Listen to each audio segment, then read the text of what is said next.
It's the dead of night on the choppy waters of the south coast. I'm setting out to solve a political mystery. My journey, like so many before me, begins on a voyage to Britain. For decades, whether by sea or by air, millions have come to our shores, making us a nation of immigrants. But now anxiety about the next wave of arrivals has reached an all-time high. The question is why? The government is eager to be seen to be cracking down. Illegal immigrants are being told to go home. Hello, mate. We're immigration officers. What nationality are you? Slovakian. Politicians are competing to talk tough. Immigration is too high and I want it cut. We need to have a cap on migration, which we've put in place, and we need to make sure that people who do come here work hard and play by the rules. Do you want to go back home? No. Britain must control its borders. The capacity of our economy to absorb newcomers was greater than the capacity of some communities to adapt. The arrival of people from all over the world has changed the face of Britain forever. Poles came here to work because if they work even for the lowest wage, they have a decent life. Was it part of some secret plan for Britain? They've deliberately embarked upon a policy of mass migration into this country without asking the people for their consent, without even telling them it was going to happen. Or was it a huge miscalculation? Oh, the predictions were completely catastrophic. I mean, they were wrong by a factor of 10. There were more predictions of another invasion by Romanians and Bulgarians. So far, though, it's yet to materialise. Some say Britain has a history of unnecessary panics about immigration. The consequences of letting those panics get out of control is that it poisons the atmosphere in the UK and you get generalised prejudice directed against people from overseas. Immigrants have helped make Britain wealthy, so could a backlash damage the country? They have jobs, they work, they pay taxes, they're pretty good citizens. We shouldn't fear it, we should welcome it. We shouldn't fear it. In the past decade, people have come to these shores in vast, in unprecedented numbers. It is the greatest movement of people in our nation's history. So how is it that a subject that was once taboo is now on every politician's lips? Why is it that the doors to Britain were flung open? And what are the benefits, what the perils of now seeking to close them? What is the truth about immigration?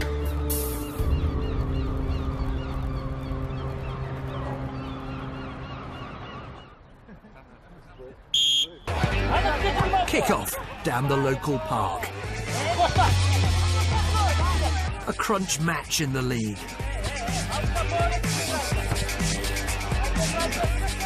What could be more British? The answer is quite a lot.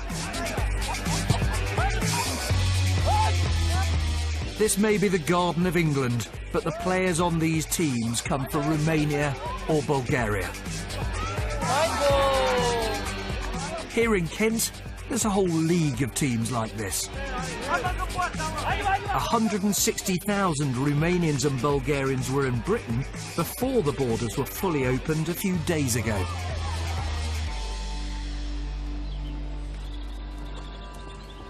Many came to pick fruit at farms like this one near Faversham. 140 East Europeans work here. I like the job here, yeah. I like to be outside on the field. People who don't know Romania, how much better is the money here to the money back at home? It's much better. You're an accountant? Yeah. And you're here picking strawberries in England? Yeah, because I take more money here than Bulgarian. They earn £150 a month? Yeah. And you earn? More than £300 a week. No wonder you're here. Yeah.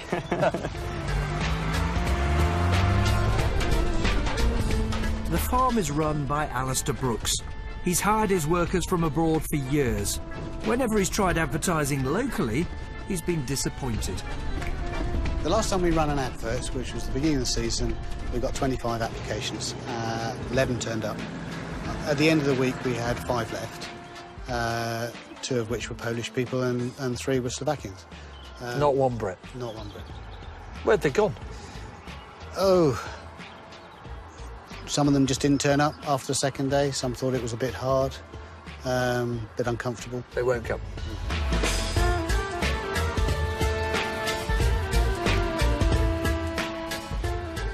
These Bulgarians and Romanians came here as part of a special agricultural scheme, and for only 6 months a year. Now they and all their fellow countrymen are free to get permanent, better paid jobs. Not, they insist, something you need to worry about. Do you think immigration is good for the economy? Yeah, it is. It is because it's a whole chain. We have lorries coming every day, 3 or 4 or 5 lorries with British drivers. Yeah, from there, they go in the supermarket. The supermarket, they have to display on the shelf. Who's displaying the berry on the shelf? It's the British people. Who's selling the berry? It's the British people. Who will buy? That, in a nutshell, is the classic case for what immigrants bring to Britain. Their hard work makes all of us richer. But it doesn't look quite that clear-cut if mass immigration suddenly comes to your town.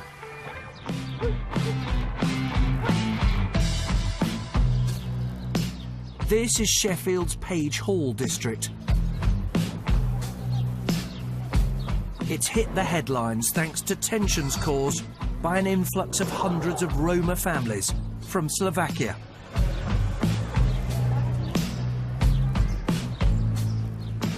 Locals complain about rubbish being dumped in the street, crime and antisocial behaviour. One Sheffield MP even warned of the dangers of an explosion. It's as if we've been overtaken, and it's all out of our control. When Asians moved in, we didn't have sofas dumped on streets, mattresses dumped on streets, rubbish dumped on street, televisions dumped on street. Some of the things what she's just highlighted about the rubbish, about people urinating in the streets, I don't think the Pakistani community did that. Yeah, they did come in large numbers about 30 years ago, but they were here to work. My father came here to work, and he did a lot of work. If you've got a lot of people here from Westminster, let's say immigration, it's good for the country. The economy gets wealthier, we all get richer. Show me the books. How many people there are, how much schools have cost, maternity especially, how much is it all costing and what's coming in. And if I'm wrong, I can assure you it will be a pleasure to eat my words. Part of the problem is a culture clash. Many Roma have a tradition of gathering on street corners at night, which some long-term residents find intimidating. Ivan came here from Slovakia 5 years ago. Some people say there will be trouble here between the Slovaks and everybody else. What is the problem in this area? There is a problem. Yeah, what is the problem? Some people not respecting English people, because it's not my country here. Me respect for you, for English people. For me asking for Slovak, please respecting for English people. But many Roma feel they've been unfairly demonised. They've come from one of the poorest communities in Europe looking for a better life. Here you can get maybe a job. Job, tax credit. Tax credit. Tax credit, child benefits. Child benefit? Yeah, it's good. Housing benefit? Housing benefit. It's okay, people happy. Much more than in Slovakia? Yeah, it's good here. Although there are tensions, if you think all the locals oppose immigration, think again. This is a mixed area. Most here are proud of the way immigrants have always blended in. I feel sure that if we give time and these people will come to meetings with us, we could get them to integrate. Can be a good thing, yeah. Immigration can be? Of course it can. You're not anti-immigration? I'm not anti-immigration, I'm not anti-anybody. Come here to an area in which the headlines have warned of an explosion between different racial groups, and you might imagine you'd hear people demanding an end to immigration. But people here know it's a false choice between immigration good or immigration bad. They probably know too that for years a grown-up debate about this has proved almost impossible to have. Impossible thanks in large part to a single speech by a single politician made 45 years ago after the last big wave of immigration. We must be mad, literally mad as a nation, to be permitting the annual inflow of some 50,000 dependents. The then political elite was completely shocked by, frankly, the resonance that his speech, the Rivers of Blood speech, had. It is like watching a nation busily engaged in heaping up its own funeral pyre. And secondly, the most baleful part of what Powell did was to cast discussion about immigration purely in racial terms, and that's why I think it's been very difficult to get a proper discussion about immigration for, nearly half a century. For years, the fear of conflict, anger, and even violence held back debate. Those who spoke out found that a single phrase could ignite a political explosion.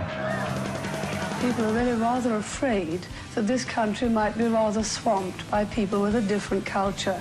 Just creating ill feeling into people's minds. That's it. That's what she's done. She's created more violence.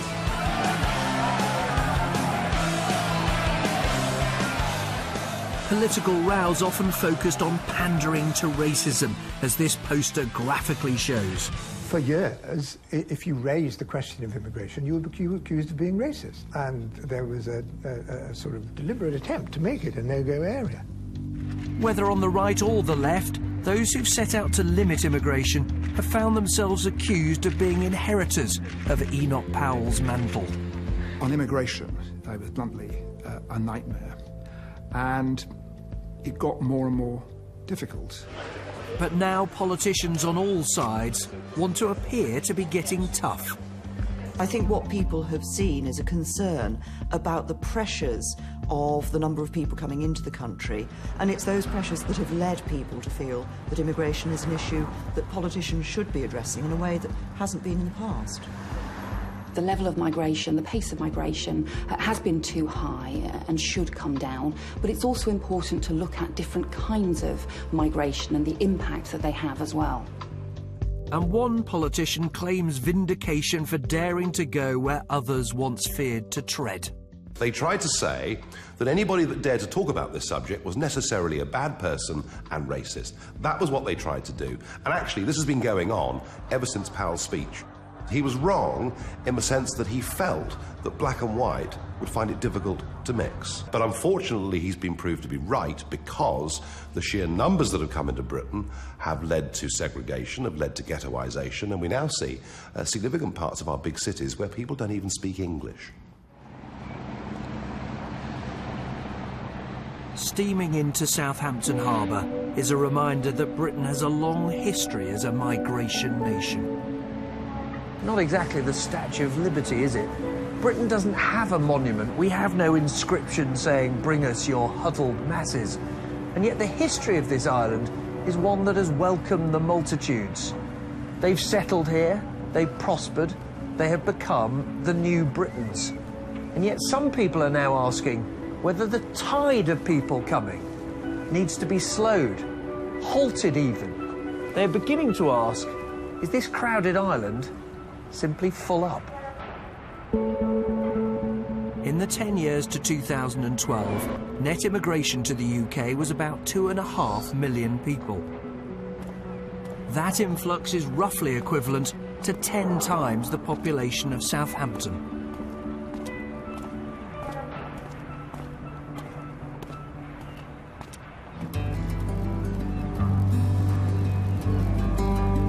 Like so many cities, Southampton's been transformed over the past decade.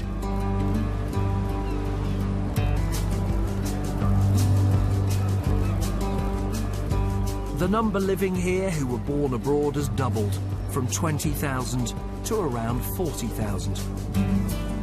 In 1 in 12 households, no one speaks English as their main language.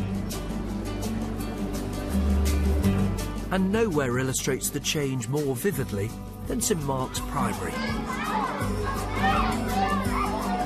They call themselves an international school because only 4 out of 10 of the children here are white British. They speak 42 different languages, including 2 Zulu dialects.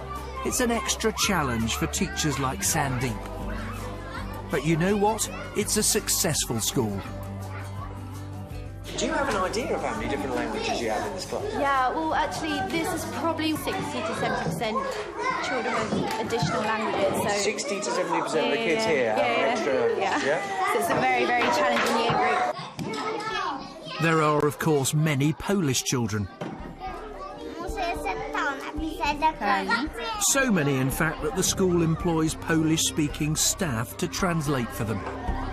Napisz to do końca, a ja przyniosę do kolorowania.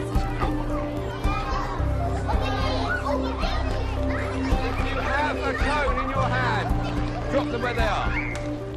Demand for places from immigrant families has meant the school's almost doubled in size in just 3 years. It's now having to use temporary classrooms. If somebody said to you, this has gone too far, we can't take this many people, the country's overcrowded, how would you respond? I think that's a tricky question because, you know, I'm not in government. As a head teacher, I get what comes through the door. You know, we are full, and I think parents who are coming into the city now need to appreciate that they can't sort of pick and choose anymore. The schools in the city are full to bursting.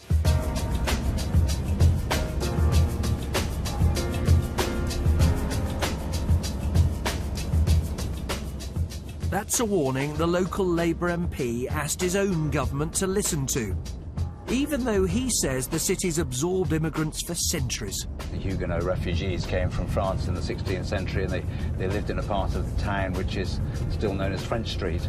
If you turn right here... John Denham wrote to Gordon Brown in 2006 to spell out how immigration was affecting Southampton. It had an impact in work. In construction, for example, wages fell dramatically. In the health service, the newer migrants who weren't used to having GPs tended to turn up at hospitals if they had colds or minor ailments, so there was a big impact there. And in private housing in particular, that meant a lot of previously family housing being turned into rented housing, often for several adults at a time. So across the city, the sense was a very rapid change in the community feeling and sounding different to the way it had done before. This is Southampton's Unity 101. Pozostaje mi nic innego jak tylko rozpocząć program The Sound of Poland. Jazda. Listen to this, Southampton's very own Polish punk show.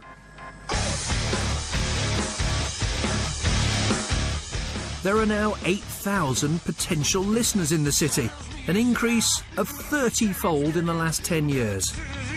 One of the presenters, Przemysław Tris, came here in 2006. People often think Polish people, you know, they have an easy life. They come over and get a house or benefit. No, it's not for, you know, there are not many benefit takers among Poles, really. Poles came here to work because if they work even for their lowest wage, they have a decent life. Walking Southampton streets, it's clear it's not just Poles who flocked here. Waves of people have come from Afghanistan, Iraq, Somalia and elsewhere. The city's Muslim population has more than doubled. This city, this country, doesn't look or sound as it once did.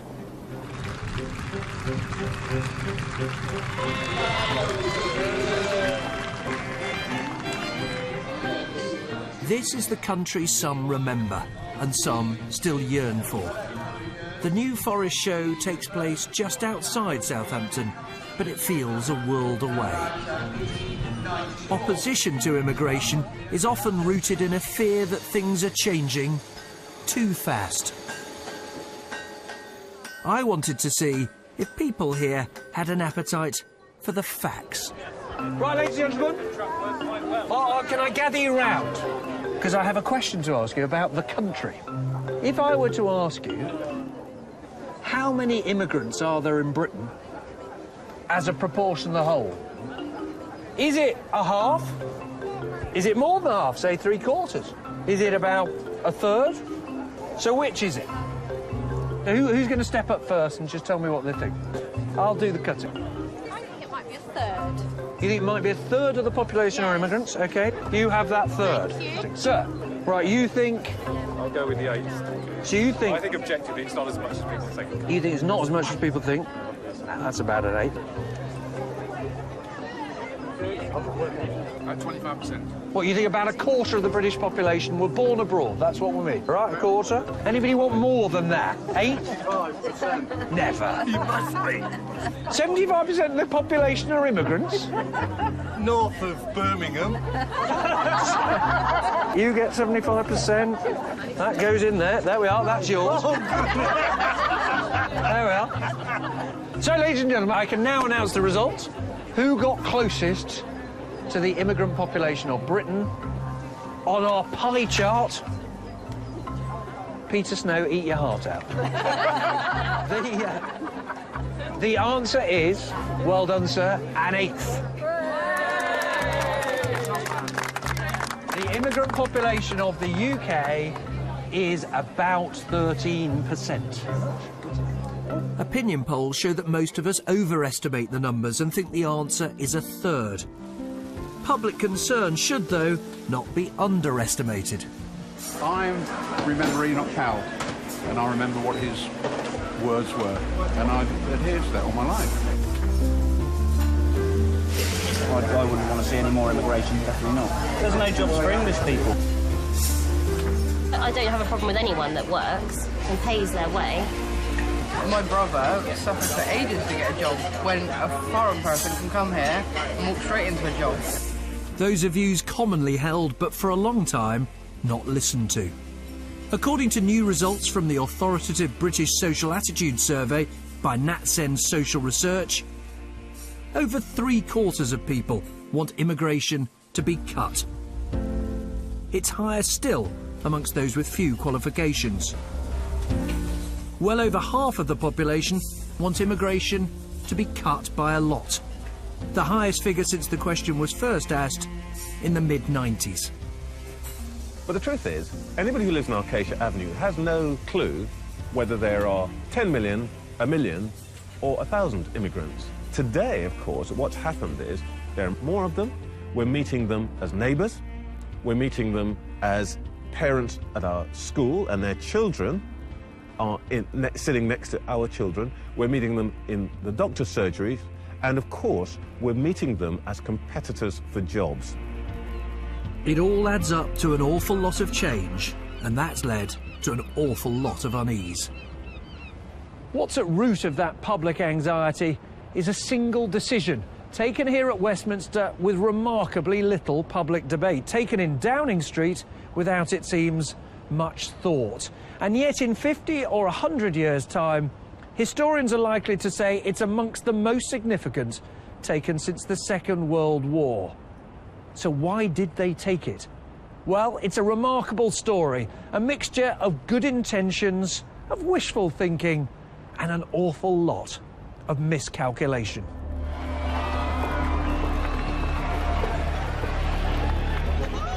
The story begins with the smashing of the barriers which divided Europe. After the fall of the Berlin Wall in 1989, people from the East were free to move as never before.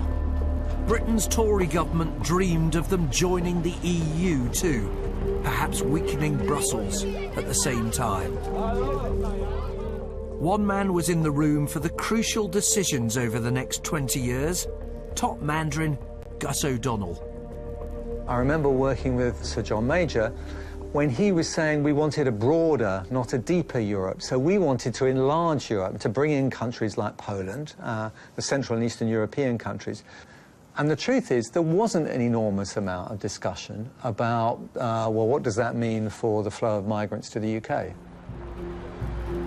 And when Labour took power, they were just as keen on welcoming the East. Tony Blair travelled to Poland to call for EU expansion to go faster and wider.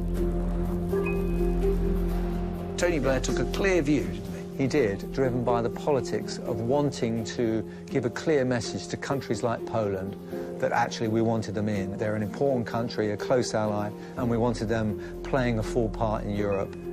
And in 2004, Tony Blair got what he wanted.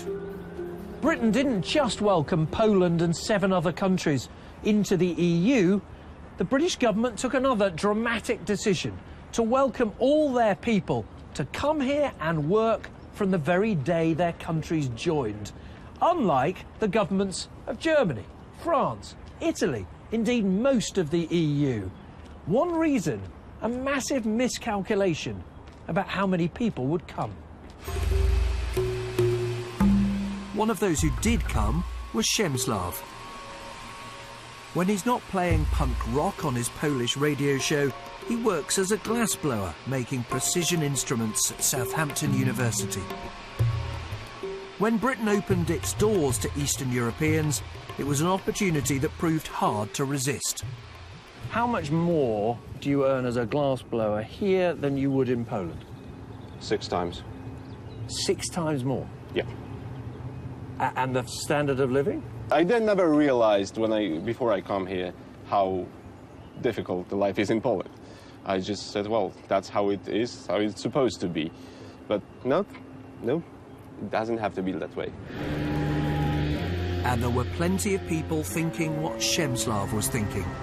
Day and night, East European workers came by plane, boat and coachload, all eager to improve their standard of living.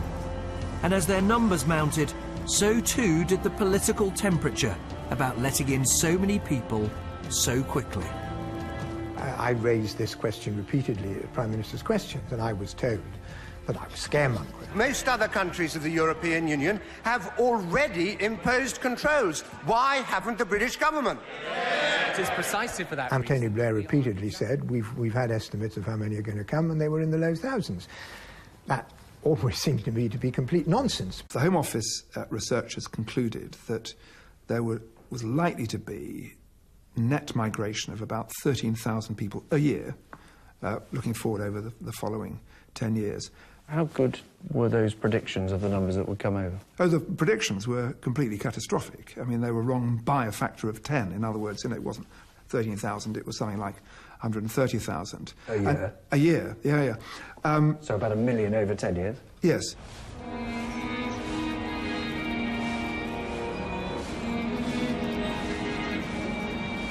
It suits some politicians to blame the forecasters for the choice they made to open the door to East Europeans. In truth, though, the decision had been taken effectively long before the final forecasts were in. At the time, there was another priority: how to find the people to fill the jobs in a booming economy. A new century brought with it renewed belief. We celebrated the Queen's Golden Jubilee. We spent and spent and spent. Symbols of our new prosperity sprung up. But worries were rising too. Without more workers might boom be followed by bust. Did Britain need immigrants to keep our economy growing?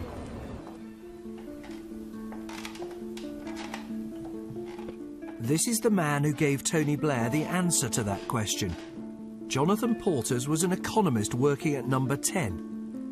In the year 2000, he and a team of civil servants wrote a report examining the impact of immigration.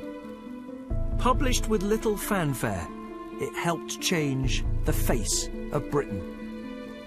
We found that immigrants, on the whole, made a positive contribution to the public finances.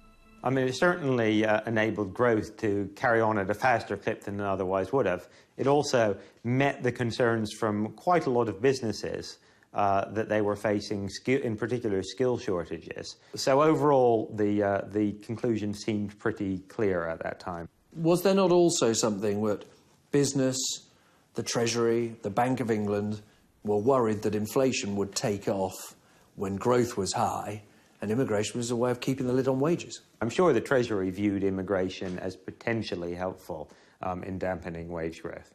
And big business. And big business. And the Bank of England. And the Bank of England, yes. They welcomed the report's conclusion at the Treasury. There is little evidence, it said, that native workers are harmed by migration. Any worries about negative impacts were trumped by the prospect of real economic benefits. With hindsight, we might have wanted to slow it down, but it also turned out to be true that Polish people had a lot of skills. They filled a gap.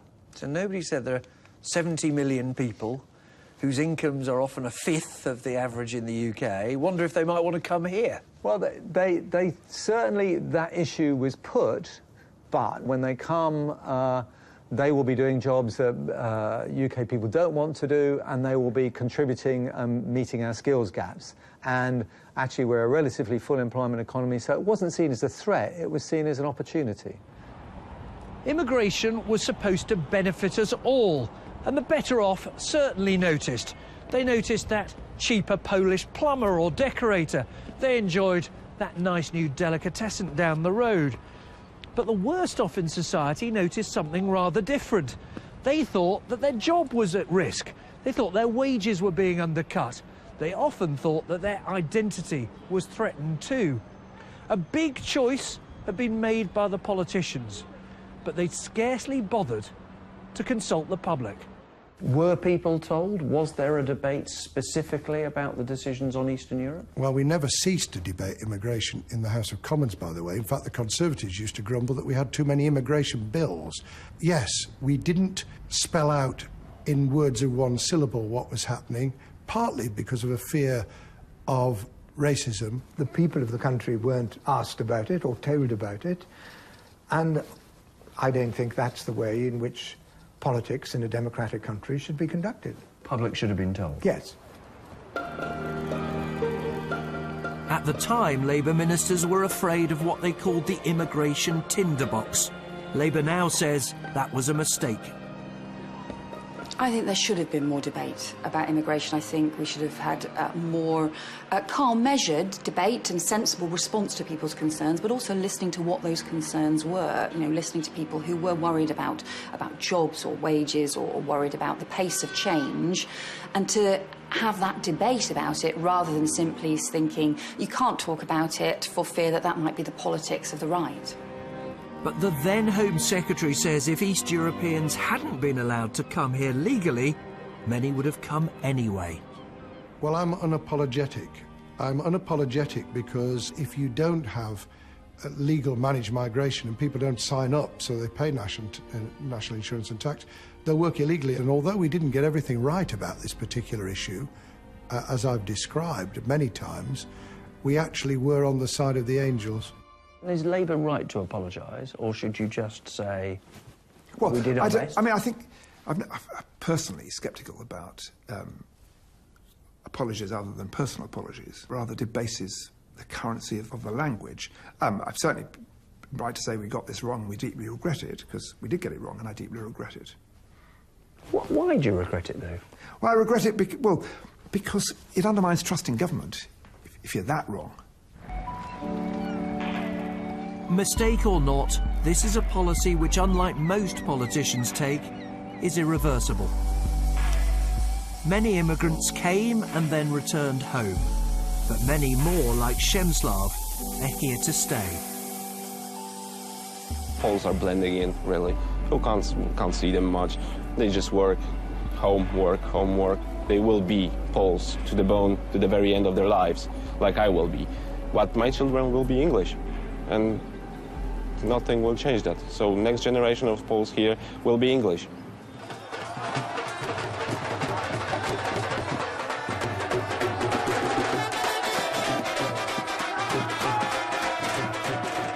Southampton's Mellor Festival is proof of Britain's genius for absorbing immigrants. This is a celebration of the city's Asian community, which took root when Sikhs came to fight for Britain in the First World War. Today, those enjoying the music, often the children and grandchildren of immigrants, are first and foremost Brits. I personally don't feel immigrant, because this is where my roots are. My children are here, my family's here, and I've been here a very, very long time. This festival is also a reminder of something else. Even in the last decade, mass immigration didn't only come from Eastern Europe. In fact, more than half came from outside the EU. But concern is high here too. The British Social Attitude Survey shows that 60% of first and second generation immigrants want to see a cut in the numbers following them here. I don't think it's fair for locals, perhaps, that have, established themselves and are trying to set up businesses, trying to do good work, with somebody coming over from Eastern European or any part of the world and perhaps setting up a similar or rival business and undercutting them. And that's from my own business perspective. The frustrating thing about it is our communities, our British-born, cannot get the job. And the Eastern communities, European communities, can get a job. And it's causing great difficulties here in Southampton. The worries here, as in many parts of Britain, are real. No wonder politicians feel they have to act.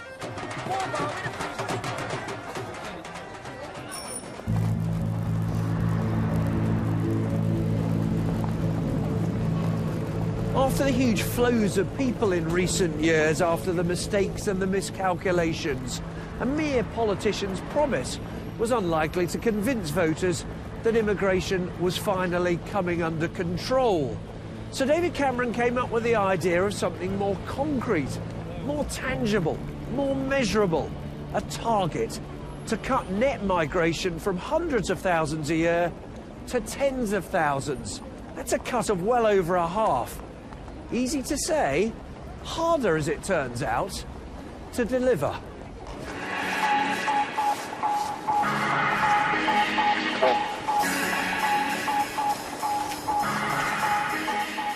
Here's one way they're trying to hit that target. These are the pictures the government want you to see. A crackdown. A raid on rough sleepers in central London, carried out by immigration officers looking for those here illegally, who can be sent home. Hello, mate. We're immigration officers. What nationality are you? Slovakia. Slovakian. What's your name? Jan. You've been in the UK long, Jan? No.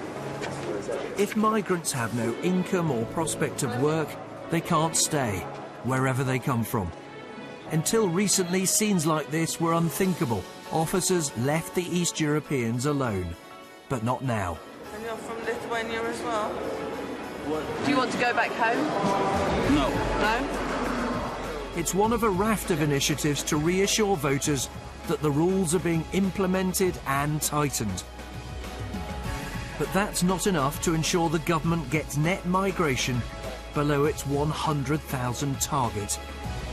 The latest figures were not far off double that. How likely is it that the government can meet its net migration target? Well, that remains our aim by the end of the parliament. Are you likely to meet it? Well, my job is to carry on looking at the issue, at every aspect of immigration, and make sure that we're making the changes that we need to do. In reality, aren't you saying to the country, if, maybe, perhaps, if we're lucky, we might just meet our target? Well, what I like to do is not say, I'm going to predict we're going to do A, B and C.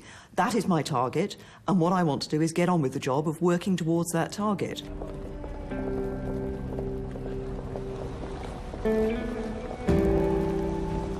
The government's target is, in truth, a pretty funny sort of target. It includes all sorts of things that ministers simply cannot control. First of all, people coming here from the EU. Anyone can come from any country. It is our legal right to live where we choose. Secondly, this target is actually for what's called net migration. That's the difference between two very big numbers. The number of people coming into the country and the number choosing to leave these shores. The bizarre thing is that if people stop choosing to leave Britain, the figure for net migration goes up, the government misses its target. And with so much beyond the government's control, it's hardly surprising it's proving difficult to hit. Even some members of the cabinet have got little faith in it. setting an arbitrary cap is not helpful. It almost certainly won't achieve the below 100,000 level the Conservatives have set anyway, so let's be practical about it. The government's target is a bit of a nonsense then, isn't it?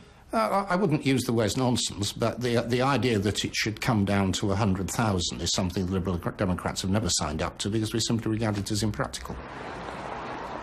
Here then, another truth about immigration that politicians have tended to keep to themselves.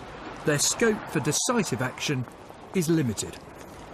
So given that they can't control everything, ministers end up looking for things they can target. And they often come with a catch. Take students from overseas. People coming here to study made up the biggest share of the immigration statistics until the recent crackdown. Fewer overseas students equals less immigration equals success. Or does it? Not if you're a top university like Southampton.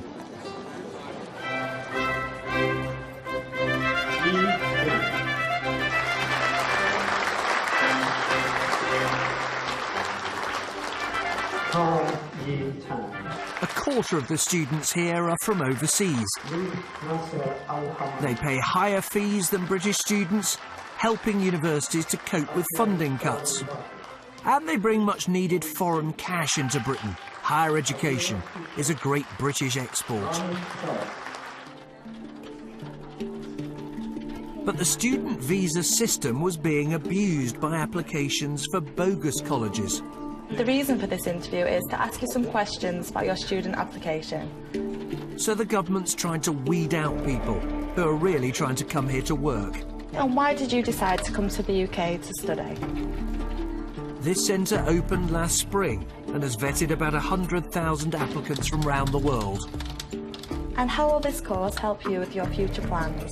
In theory, those pretending to be students are vetoed, real scholars are approved. And what will you do at the end of your course? I'll I come back to my country and look for a job or start with my parents' business. Scores of phantom colleges have closed. All right then, so have you understood all of my questions today? Overall, applications to study at further education colleges have almost halved. OK, that's now the end of the interview, so you're now free to leave.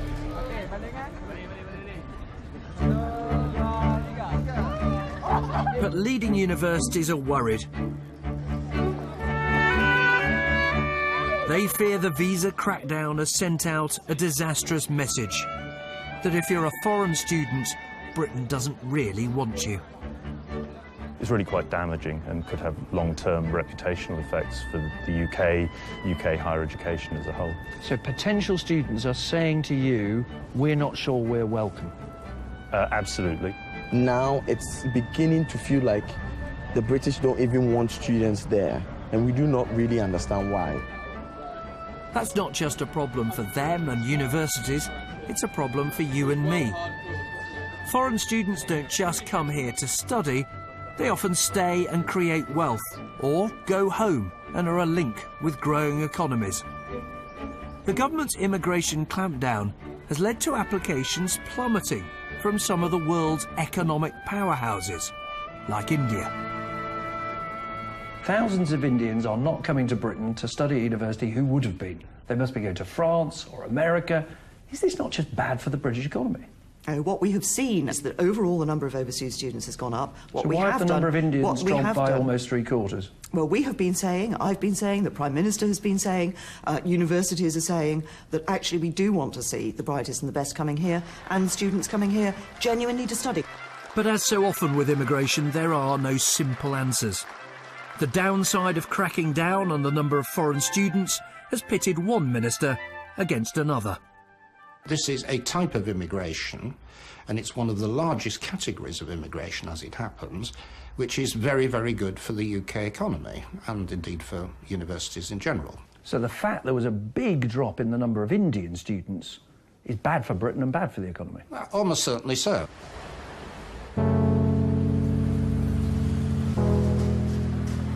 The idea of stopping bogus students whilst only allowing in people who are serious about getting a qualification is the sort of idea that most people would agree on over a coffee or their Saturday night curry. So too the idea of allowing in those with high skills and blocking those with low or no skills at all. They're popular, they sound easy enough. In truth, they're anything but. Which takes us back to that curry.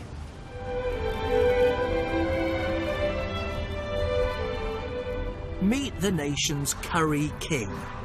Born in Bangladesh, Enam Ali is a man who loves Britain and has made it his life's work to persuade his adopted homeland to love curry just as much.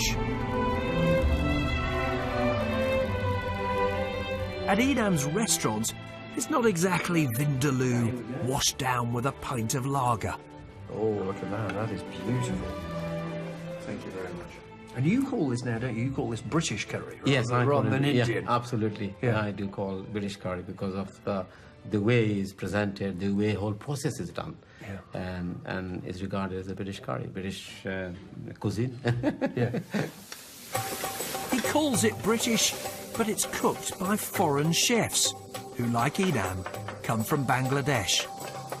But there's a crisis simmering here and in the kitchens of the nation's curry houses.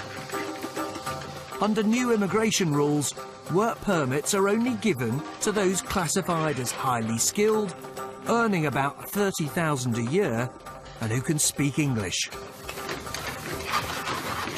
You go to Bangladesh, apply for advertising in the newspaper, get somebody, interview them, anything is fine, and you apply them, he'll be rejected. Because of his English may be weak, or the certificate he provided is not in the proper institution. Many different things is happen. Does it matter whether chefs can speak English? That's all they're saying. You got to have. Does it matter to you? For me, no, because I'm looking for somebody cooking a curry. I'm not looking for somebody to come into my kitchen lecturing English. No. Enam isn't above a bit of lecturing himself. He founded the British Curry Awards, the Oscars of this hot and spicy industry. And yes, curry is an industry. With a turnover of £4.5 billion a year, it employs 72,000 people. An industry under threat, Tory-supporting Enam Ali MBE tells his guest of honour. I am very privileged and look forward to continue working closely with the government on the issue that affected our industry, the industry that we are celebrating tonight. I know that there have been questions on immigration and getting chefs with the necessary experience. So let me promise you this. We will work through this together. We'll continue to help you to get the skilled Asian chefs that you need. And we will also work with you to train up the next generation of homegrown chefs. It may sound soothing, but his real message was blunt. Stop relying on foreign chefs and train some born in Britain. Fixed overnight. But even in the shadow of Brick Lane, London's Curry Mile, it's clear that won't be easy. This is where thousands of Bangladeshis and other immigrants have settled, and where many struggle to find work. The Osmani Centre helps young people into jobs, but few want to do what their parents often strive to escape.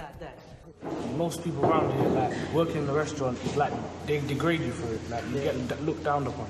What, if you work in a restaurant, you get looked down? Yeah. From the community, yeah, from the people. Why? You can do more in life rather than working in a restaurant in your local community. Oh, so but working in a restaurant seemed like a bit of a low job? Yeah, like Binman, yeah.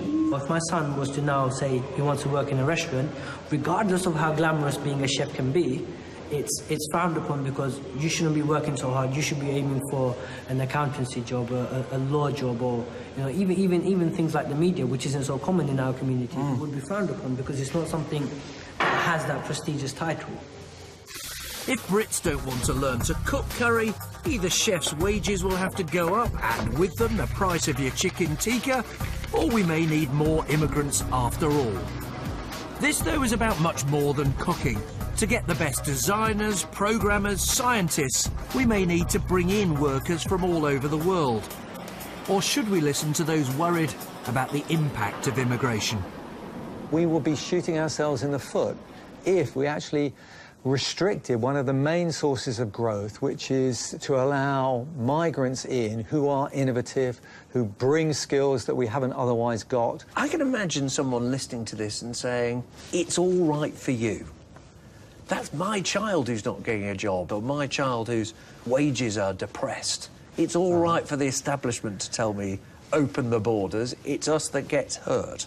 And I would say what I want for your child is for your child to have a very prosperous and good education, and to come up in and grow up in a society that creates great opportunities for them. So we do need to be open. Yes, it will be more competitive, but that's the world we're in, and you know, you can't hide away from that. When it comes to debating immigration, economics has pretty much always trumped politics. The consensus here at Westminster has been, however anxious some people may get, immigration has made us all richer. The people who come here have tended to work hard to pay their taxes, and you know what? To claim rather less in benefits than the rest of us. Yet that idea is now coming under attack. Not just in Westminster, but in the country as a whole. And as a result, there is a mighty struggle ensuing about which approach is right for Britain's future.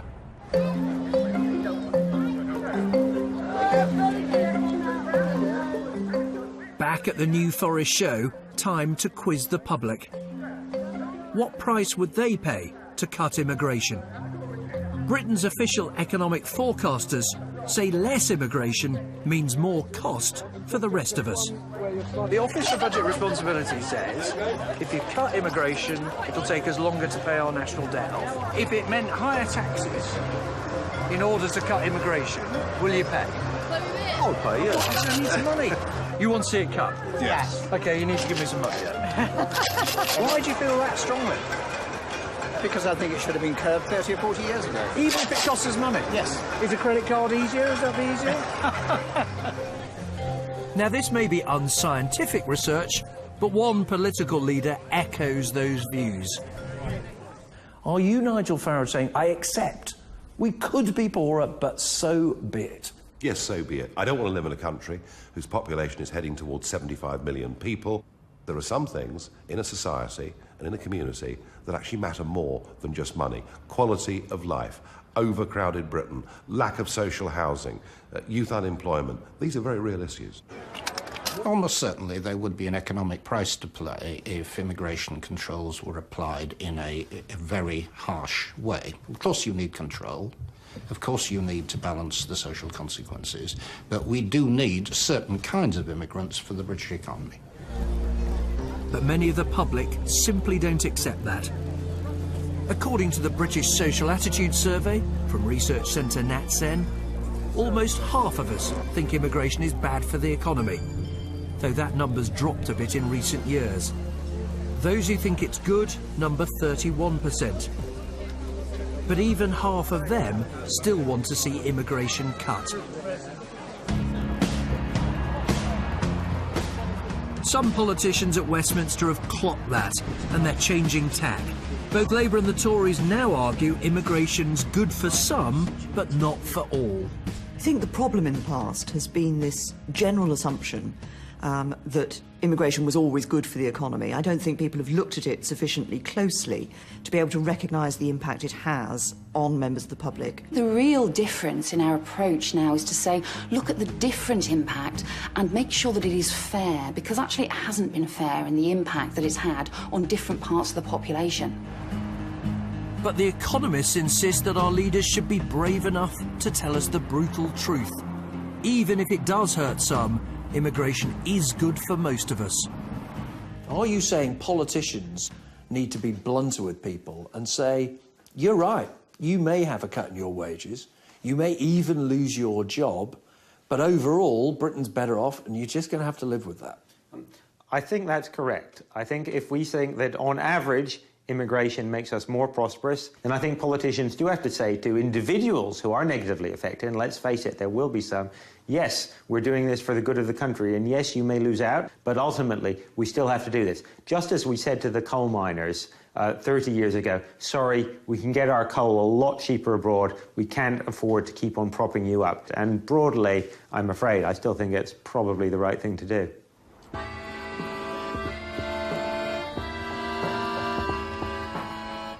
No matter where you look, there are stark choices between hard-nosed economics and the politics of listening to the public's worries.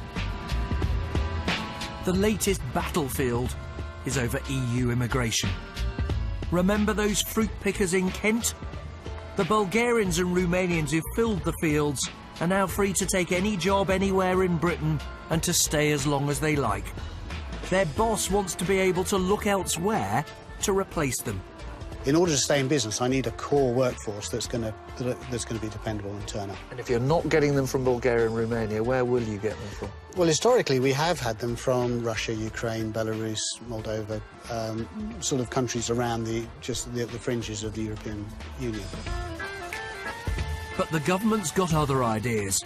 It's scrapping the scheme that gives work permits to foreign agricultural workers. What's more, David Cameron says he wants to cap the numbers who can come here from within the EU. At the moment, that would be illegal. The government would have to persuade other countries to tear up one of the EU's founding principles. I think we need to look at the question of, when new countries come in, of what is right to say to them about when they can have access, full access, to that free movement concept. But if the rest of Europe says, forget it, isn't it the case that if there's no change in the rules of the EU, there's precious little you can do to control overall immigration numbers as the EU gets bigger? I've been talking about this for the 3.5 years I've been Home Secretary, and I'm pleased to say that other opposite numbers of mine in other countries across the European Union are now saying, you know what, there is an issue here and we need to do something about it. But any attempt to limit the number of immigrants coming from poorer countries could spell trouble for this business. I think what will happen in the UK, the very labour-intensive horticultural jobs would probably go abroad. So, simple. If you can't get new immigrants to work these fields, strawberries will be grown somewhere else. Yeah. Strawberries, curries, students all pose difficult choices for policymakers. As more Romanians and Bulgarians arrive here, the arguments over immigration will only hot up.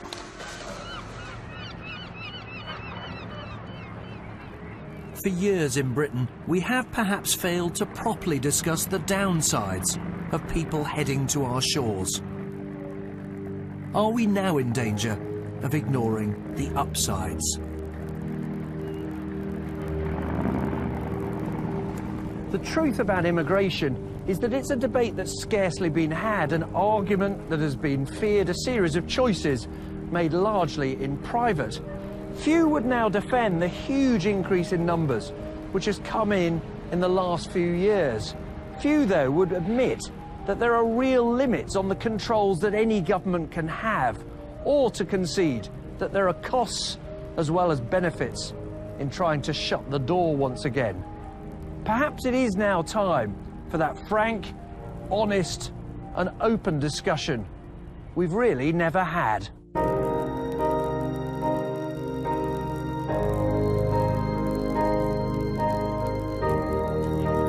Of course, there is a hidden side to immigration. Fergal Keane discovers what life is like for some of the people here illegally, tomorrow at 9:30.